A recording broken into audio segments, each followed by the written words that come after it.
Vous écoutez Radio Lomé, les 12h30.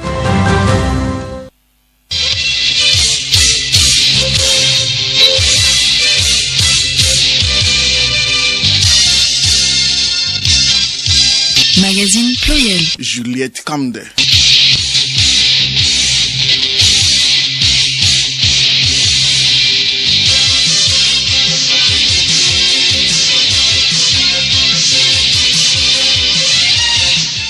Bonjour à tous, bienvenue dans le magazine pluriel de ce samedi 27 août. Au sommaire, clap de fin des travaux de la 72e session du comité régional de l'OMS Afrique. Il a été retenu une feuille de route pour bâtir de bons systèmes de riposte contre les pandémies. Week-end festif dans 3 préfectures de la région maritime. On célèbre Hogbezan dans le Yoto, Adinokouzan dans le Vaud et Molouzan dans le Zio. Nous irons notamment à Michintové, Vaughan et Tabligbo, les localités qui abritent ces fêtes traditionnelles. La conférence internationale de Tokyo sur le développement de l'Afrique, TICAD, s'ouvre aujourd'hui à Tunis, en Tunisie.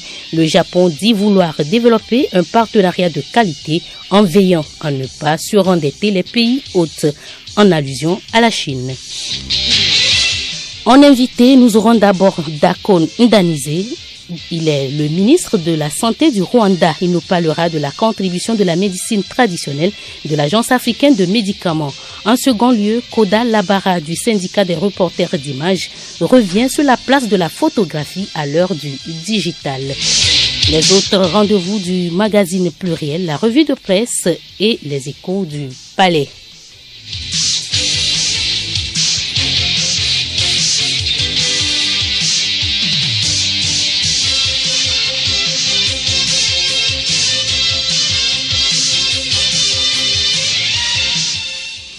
Encore une fois, bienvenue à tous dans ce journal. La prochaine session du comité régional de l'OMS Afrique aura lieu du 28 août au 3 septembre 2023. Ce sera au Botswana. Une décision prise hier à la clôture de la session, la 72e, qui s'est tenue à Lomé. Elle a donc refermé ses portes hier après 5 jours de travaux. Solim Lemou. Durant les 5 jours, les 400 délégués ont débattu des questions de santé spécifiques à l'Afrique, notamment les maladies non transmissibles, la tuberculose infantile, la poliomyélite, la drépanocytose et les maladies tropicales négligées. Des approches de solutions ont été trouvées, constituant une feuille de route pour bâtir de bons systèmes de riposte contre les pandémies. Le docteur Madame Matidiso Moeti, directrice régionale de l'OMS Afrique, a appelé à poursuivre les efforts pour minimiser la transmission des maladies d'un pays africain vers un autre. Elle a, à cette clôture, souligné la présence de la Covid-19 et engagé les pays à réinvestir dans les domaines de la santé grâce aux capitaux mobilisés dans la riposte. Elle a enfin remercié tous les participants pour le choix porté sur le Botswana, sa patrie, pour abriter la 73e session du comité régional de l'OMS Afrique du 28 août au 3 septembre 2023. En clôturant les travaux de la session de Lomé, le professeur Moustapha Midiawa s'est félicité de la qualité des travaux. Ce qui était extraordinaire, c'est qu'on a allié efficacité, convivialité et fraternité. Fort de tous ces espoirs que peuvent nourrir nos populations dans notre détermination à être à leur côté et à relever tous les défis sanitaires, que je déclare close la 72e session du comité régional, que je souhaite à tous et à toutes un bon retour et que j'adresse mes félicitations pour le Botswana pour son élection pour abriter la 73e session. Que Dieu nous bénisse tous.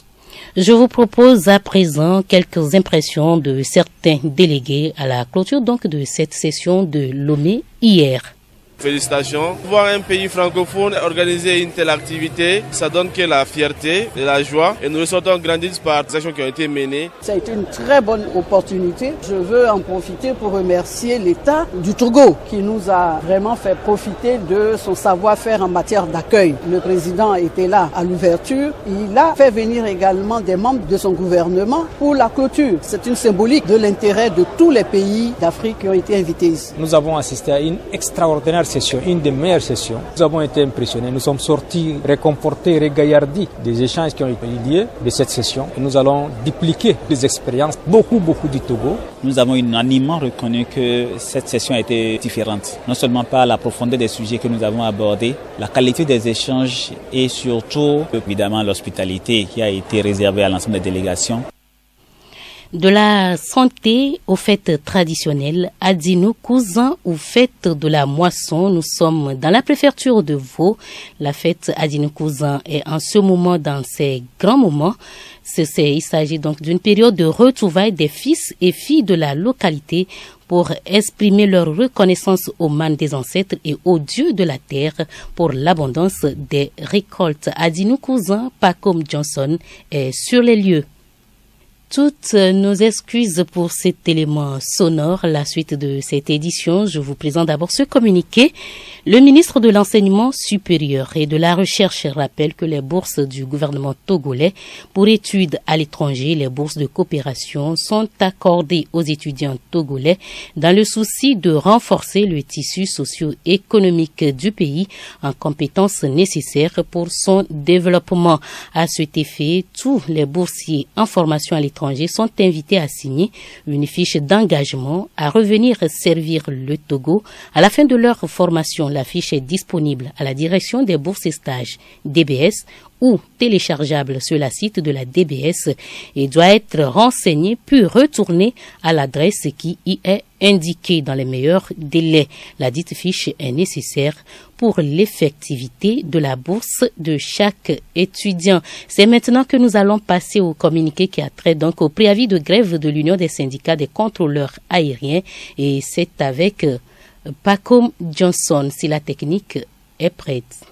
Suite au préavis de grève initié par l'Union des syndicats des contrôleurs aériens USICA de l'Agence pour la sécurité de la navigation aérienne en Afrique et à Madagascar, ASECNA, relayé intégralement par le syndicat des aiguilleurs du ciel du Togo, SYNACT, membre de l'USICA, créé par 11 syndicats sur 17 pays et reconnu uniquement en Côte d'Ivoire, le comité des ministres de l'ASECNA qui s'est saisi du dossier s'est réuni les 22 et 24 août 2022 en session extraordinaire par visioconférence sous la présidence de M. Oumarou Malam Alma, ministre des Transports de la République du Niger, président du dit comité.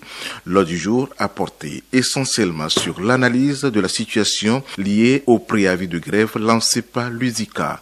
À l'issue de cette réunion, le comité des ministres, tout en saluant les efforts du directeur général de l'ASECNA dans le maintien du dialogue social avec les personnels concernés, a demandé aux syndicats de lever le préavis de grève. Le gouvernement togolais, conformément à ses engagements à l'OACI, Organisation de l'aviation civile internationale, tient à rassurer tous les usagers qu'il ne ménagera aucun effort pour garantir la continuité du service public de sécurité de la navigation aérienne dans les espaces aériens et sur les aérodromes sous la responsabilité des organismes de contrôle aérien présents sur son territoire.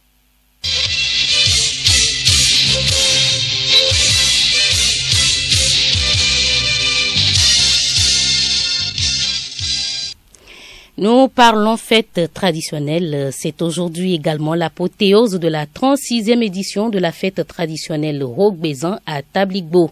La fête se déroule donc en ce moment en présence du chef du gouvernement, Madame Victoire Tomiga Dogbe.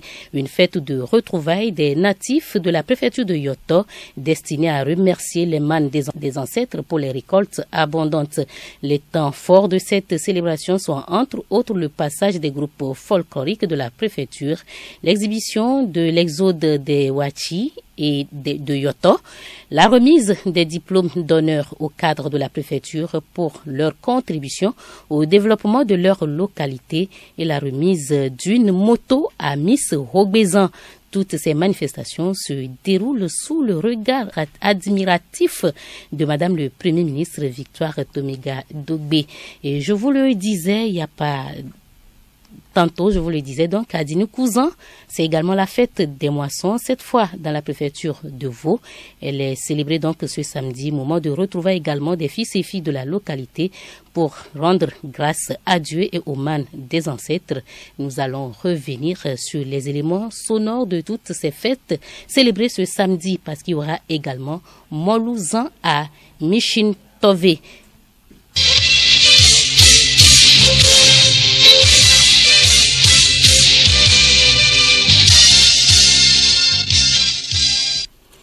L'actualité internationale à présent, la conférence internationale de Tokyo sur le développement de l'Afrique, TICAD, s'ouvre aujourd'hui, 27 août, à Tunis, en Tunisie.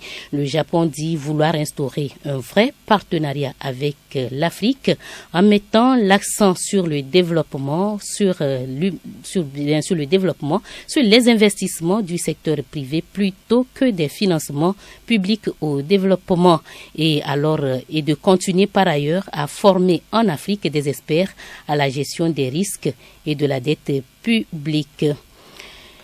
Emmanuel Macron, le président français, entame le dernier jour de sa visite en Algérie à Oran, une étape qui doit lui permettre de rencontrer la jeunesse algérienne et de donner une dimension culturelle à son déplacement en assistant notamment à une démonstration de breakdance. Mais avant de repartir en France, Emmanuel Macron devra retourner à Algérie pour signer une déclaration avec le président Tebboune et consacrer le nouveau partenariat avec l'Algérie sur lequel il apparaît confiant. Emmanuel Amegblamé. Avant même la fin de sa visite, Emmanuel Macron a voulu montrer que la réconciliation était en marche avec l'Algérie. C'est une histoire d'amour qui a sa part de tragédie. Il faut pouvoir se fâcher pour pouvoir se réconcilier. À entendre Emmanuel Macron, le temps de la brouille est révolu. L'heure est à l'ouverture d'une nouvelle page des relations entre la France et l'Algérie, à l'image de la relation qu'Emmanuel Macron et son homologue Abdelmadjid Tebboune ont nouée durant cette visite. Je dirais que c'est une relation de respect et d'amitié. Nous savons l'un et l'autre que pour nos pays, il nous faut travailler, lever les malentendus et savoir passer beaucoup de temps à nous comprendre. Des heures et des heures de conversation en tête-à-tête pour définir les cadres d'un accord de partenariat. Devant la communauté française à Alger, Emmanuel Macron a fait part de sa satisfaction. Je reviendrai quelques instants à Alger pour saluer le président Tebboune et ses ministres et pour signer une déclaration commune. Il s'agira, selon l'Élysée, d'un partenariat renouvelé, concret et ambitieux. La dernière déclaration commune avec l'Algérie avait été signée par François Hollande en 2012. Ce nouveau test doit permettre de fixer un calendrier et des rendez-vous dans l'espoir de ne pas en rester aux déclarations d'intention. Cette visite de 3 jours a pour but de refonder les liens entre les deux pays. 60 ans après l'indépendance, le dossier mémoriel suscite encore des tensions entre les deux pays. En scellant la réconciliation bilatérale, jeudi, le président français avait annoncé la création d'une commission mixte d'historiens. Une fois n'est pas coutume, on revient en page nationale pour vous parler de Miss Super Régionale.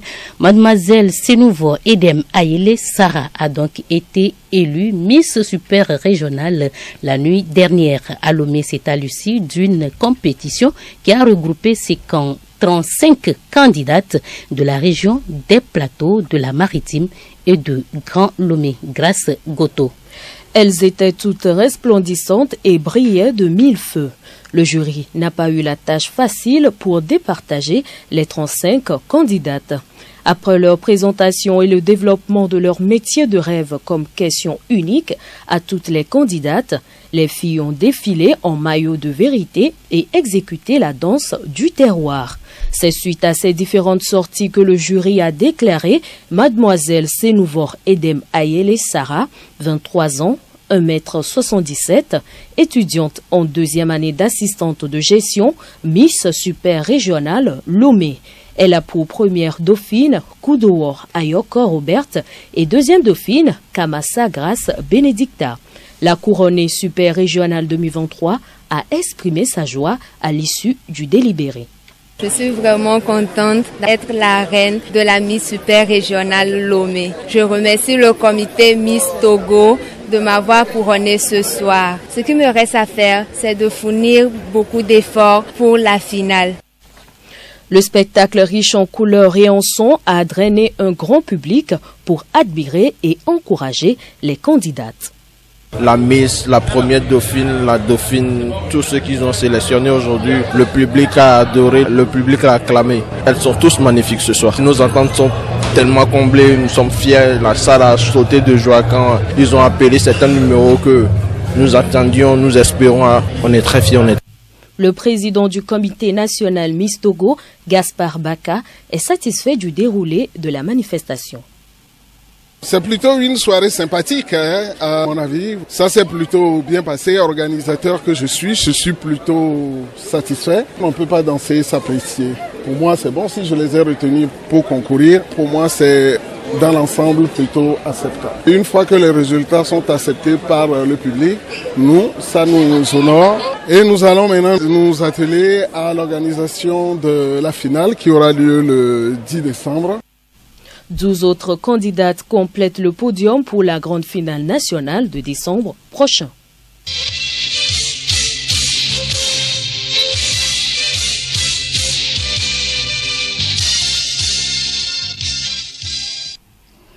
Santé encore, la 72e session de l'OMS a pris fin hier avec de grandes décisions et restrictions prises, notamment tout mettre en œuvre pour l'opérationnalisation de l'Agence africaine de médicaments afin de réduire le fléau de consommation des produits de rue ou les faux médicaments ou encore les médicaments falsifiés.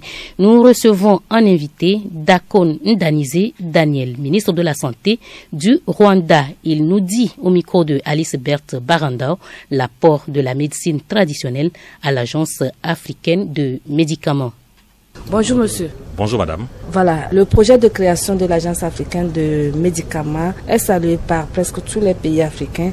On sait très bien que les Africains aiment se traiter avec les plantes. Quel va être l'apport de la médecine traditionnelle à cette agence qu'on attend son opérationnalisation? La création de l'Agence africaine de médicaments répond à un besoin important qui a été identifié par la plupart de tous les pays africains et qui, un bon nombre, a déjà procédé à la ratification du traité mettant en place cette agence africaine de médicaments. Il y a un besoin important pour réguler le secteur, pour renforcer les capacités des agences nationales de régulation des médicaments. Et donc, l'agence africaine du médicament va donner cette opportunité d'appui technique, d'appui au renforcement des capacités et aussi à donner des orientations stratégiques pour que les agences nationales puissent être mises en place avec un cadre légal approprié qui prévoit donc de pouvoir réguler l'utilisation, l'importation, l'utilisation, la fabrication des médicaments dans nos pays respectifs parce que la situation actuelle montre qu'il y a beaucoup de médicaments qui circulent, qui sont falsifiés et qui sont de faible qualité et cela a un impact important sur la qualité de la prise en charge des patients qui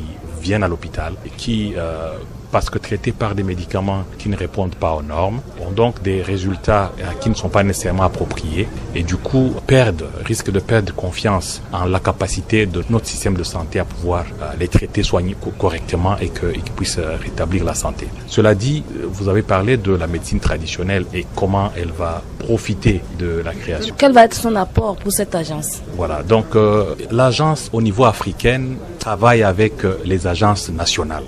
Et les agences nationales travaillent avec le ministère de la Santé dans chaque pays. Et le ministère de la Santé régule aussi la médecine traditionnelle dans nos pays. Donc ça veut dire que le ministère de la Santé, ayant d'un côté des partenaires qui s'occupent de la médecine traditionnelle ou qui font de la médecine traditionnelle, de l'autre côté a aussi une agence de régulation des médicaments qui peut avoir pour partenaires internationaux l'agence africaine du médicament. Tout ce que les agences nationales vont bénéficier comme capacité technique va se répercuter sur d'autres partenaires du ministère de la Santé dans la mesure où ça concerne la gestion du médicament ou la gestion des principes, des produits ayant des principes actifs. Parce que la médecine traditionnelle, elle est variée, elle revêt plusieurs formes. Il y a l'utilisation des plantes médicinales pour soigner certains médicaments, mais qui doivent répondre à un certain nombre de standards pour qu'ils ne puissent pas nuire à la santé des populations. Donc si le fait que l'Agence africaine de médicaments va exister et va renforcer les capacités au niveau des pays pour tout ce qui est régulation des substances ayant des principes actifs, je pense que la médecine traditionnelle va aussi en profiter pour se renforcer et pour prester correctement ses services. Et donc moi je trouve que c'est des partenaires en plus qui viennent pour aider nos pays et nos différents ministères de la santé à pouvoir assumer les responsabilités qui sont les leurs. Et on le sait, l'Africain se soigne avec les herbes. Jusqu'à quand la médecine conventionnelle va reléguer la médecine traditionnelle, selon vous?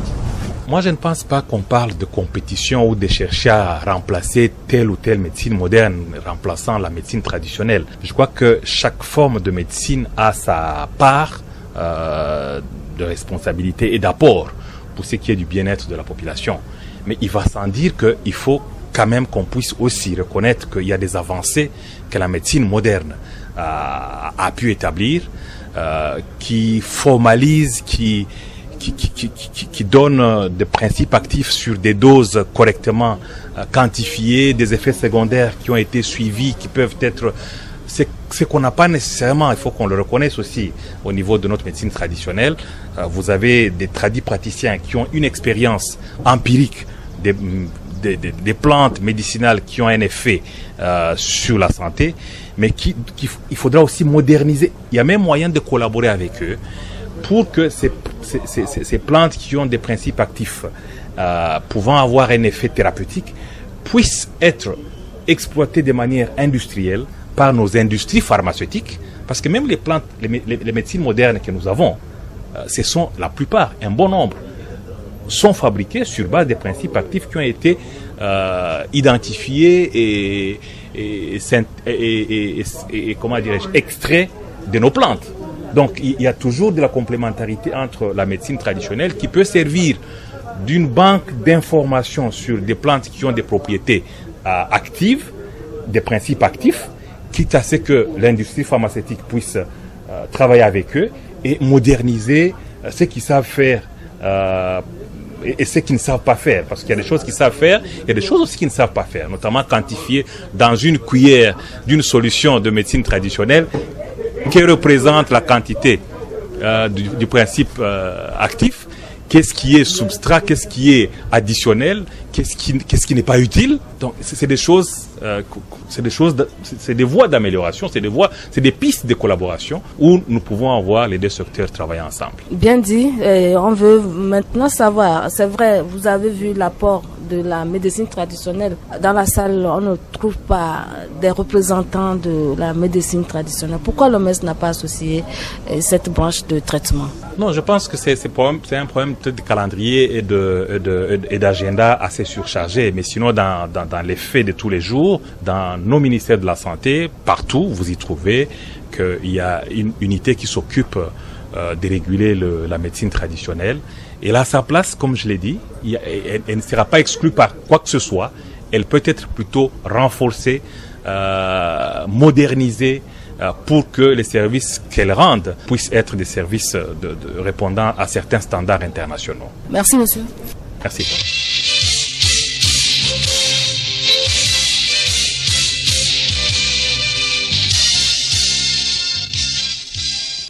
Écho du palais, 2 individus accusés de violences volontaires ayant entraîné la mort ont été acquittés. Leur avocat a estimé que les preuves n'étaient pas suffisantes. Retour sur le récit des faits avec Hélène Assabi. Dans la nuit du 24 au 25 octobre 2012, le nommé Mawena était revenu de Djogbegan, porteur des résultats du tirage de loterie. Après avoir communiqué ses résultats au nommé Honoré, il naît entre lui et le sieur Kodjo une altercation relative à certains propos qu'il aurait tenus à ce dernier. Aidé par son petit frère Julien, qui n'a pas accepté que Mawena manque du respect à son grand frère, la dispute dégénéra très vite en bagarre. Alertés par les voix des protagonistes, les parents de Mawena allèrent le chercher pour le ramener à la maison. Mais la tension étant encore vive, Un échange d'injures entre les deux frères Kodjo et Julien et le père de Mawena ranima la flamme de la bagarre au cours de laquelle Dame Afi, mère de Mawena, s'affala au sol. Ranimée en vain, elle fut évacuée à dos de moto vers le centre de santé de Dania Peyeme. Chemin faisant, elle rendit l'âme. Les frères Kodjo et Julien sont interpellés par la gendarmerie pour avoir donné la mort à Dame Afi. Mais à l'enquête préliminaire et devant le juge d'instruction, les inculpés ont toujours clamé leur innocence. Cependant, il résulte du rapport d'expertise médico-légale que l'examen du corps de Dame Afi présente une tuméfaction de la pommette gauche de la face, une éraflure du pavillon gauche à sa partie supérieure du même côté que la pommette et une discrète bosse périatale gauche. D'après ces résultats, il est donc indéniable, contrairement au dire des inculpés, que Dame Afi a été violentée au cours de la bagarre. Il ressort aussi du témoignage en enquête préliminaire du nommé Kossi qui a affirmé qu'au cours de la bagarre, Dame Afi, qui avait voulu voler au secours de son mari, a reçu un coup de poing venant de Julien. Elle a poussé un cri strident avant de s'écrouler. Malgré ces témoignages, la cour d'assises a décidé d'acquitter les deux inculpés qui avaient déjà passé 6 ans en prison. Et selon leur avocat, maître Valérie Apefa Kakpo, les preuves évoquées ne sont pas suffisantes pour condamner ses clients. Dans ce dossier, il manque de preuves de la culpabilité de nos clients. En effet, nos clients sont poursuivis pour violence volontaire ayant entraîné la mort sans intention de la donner. Or, pour ce qui concerne cette infraction, pour qu'on accuse quelqu'un, il faut rapporter la preuve que l'accusé ait porté des coups sur la victime. Et en plus de ce fait, il faut également rapporter les preuves qu'au moment de porter ces coups sur la victime, l'accusé avait l'intention de la tuer. À samedi prochain pour un autre numéro. À samedi prochain, Hélène Assabi, revue de presse à présent, sujet principal à la une des parutions, la 72e session du comité régional de l'OMS Afrique tenue cette semaine à Lomé. Léontine Atogima. La santé, une priorité de cohésion sociale, dixit for Nyasingbe, lit-on à la une du journal Le Messager. L'hebdomadaire relève que dans son discours d'ouverture, le chef de l'État a fait remarquer que la santé reste fortement tributaire des inégalités d'accès aux soins, des changements climatiques, des conflits dans plusieurs régions du monde et de l'insécurité sur le continent. Le président togolais plaide alors pour des soins de qualité pour tous, renchérit le libéral qui ajoute que cet appel est lancé à l'endroit des acteurs du continent qui doivent agir pour garantir l'accès à des soins de qualité pour tous, partout et en tout temps. La parution poursuit en indiquant que Faure Esozimna Nyasingbe a également mis l'accent sur l'éradication du phénomène des médicaments contrefaits et de mauvaise qualité. La lutte contre les faux médicaments était en effet au programme des travaux de la 72e session, ajoute Écho du pays. Le combat contre les faux médicaments tient visiblement à cœur au gouvernement togolais, remarque Flambeau des démocrates, qui rappelle l'initiative de Lomé lancée en 2020.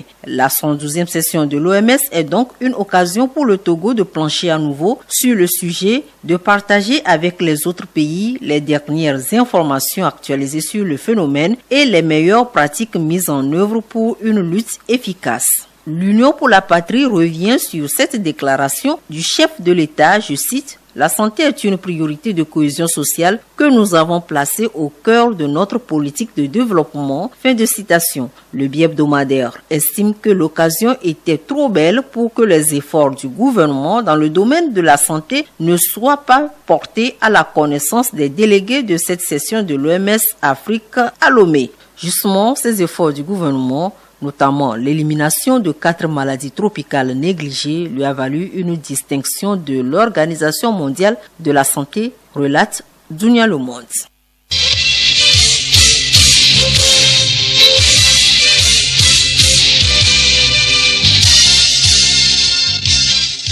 Pluriel, le magazine hebdomadaire de Radio Lomé.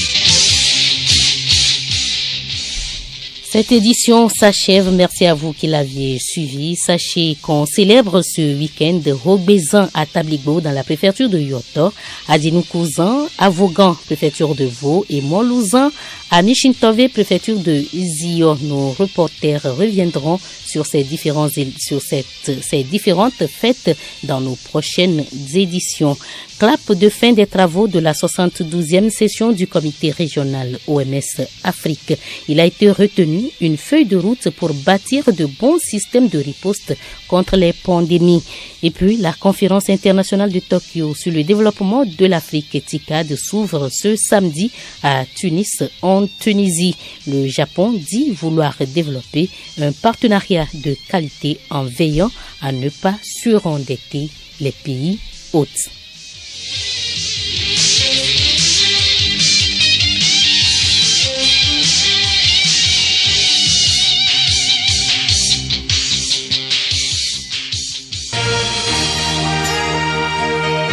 Radio Lomé, boîte postale 434, email radiolomé@radiolomé.tg. radiolomé.tg